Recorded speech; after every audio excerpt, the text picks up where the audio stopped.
2 years ago, at the onset of the 2011 legislative session, Florida faced seemingly insurmountable challenges. Dangerously high unemployment rates, a multi-billion-dollar budget shortfall, broken and antiquated entitlement programs, a pill mill epidemic, and a AAA credit rating with a negative outlook. In 2011, the Florida legislature began to take on these challenges by making transformative public policy decisions. Faced with a historic budget shortfall of nearly $4 billion, the legislature kept its promise to balance the budget without raising a single tax or fee on hard-working Florida families. On top of that, the House and Senate successfully approved more than $300 million in tax relief, including a measure that effectively eliminates the corporate income tax burden for nearly half the 30,000 Florida businesses that currently pay the tax. During 2011, the legislature also passed the constitutional amendments to limit the size and scope of big government, the Healthcare Freedom Act and SmartCap. The Healthcare Freedom Act fights back against the government takeover of healthcare, and SmartCap gives voters the opportunity to decide whether strict caps should be placed on government spending to ensure that when our state faces an economic downturn, we do not spend beyond our means. Then, the legislature took on Florida's runaway entitlement programs by modernizing our state's pension and Medicaid systems.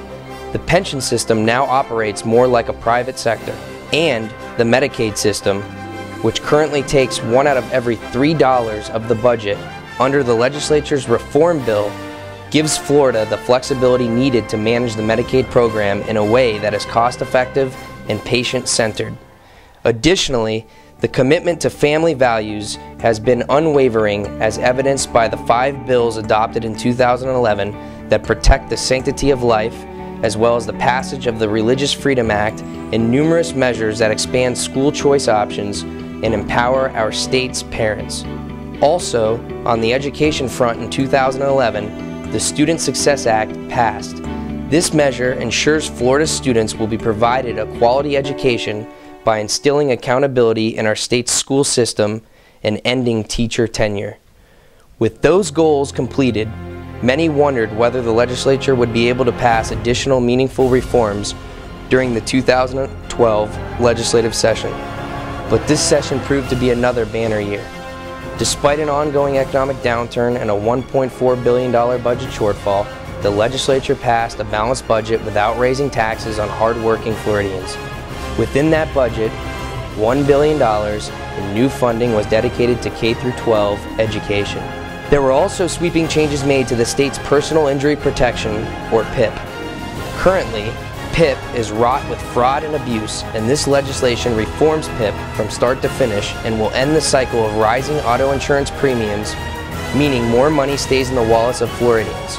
In addition to that, the legislature provided $120 million in tax relief for Floridians. These tax cuts will reduce the overall tax burden on all Floridians and gives the governor the proper tools and flexibility he needs to attract businesses to the Sunshine State.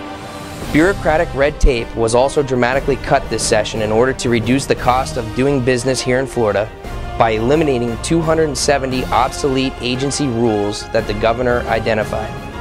Beyond that, the legislature adopted a military affairs bill that will help the state's servicemen and veterans, mandated drug tests for state workers, and provided appropriate relief to a man who was wrongfully incarcerated for 27 years of his life.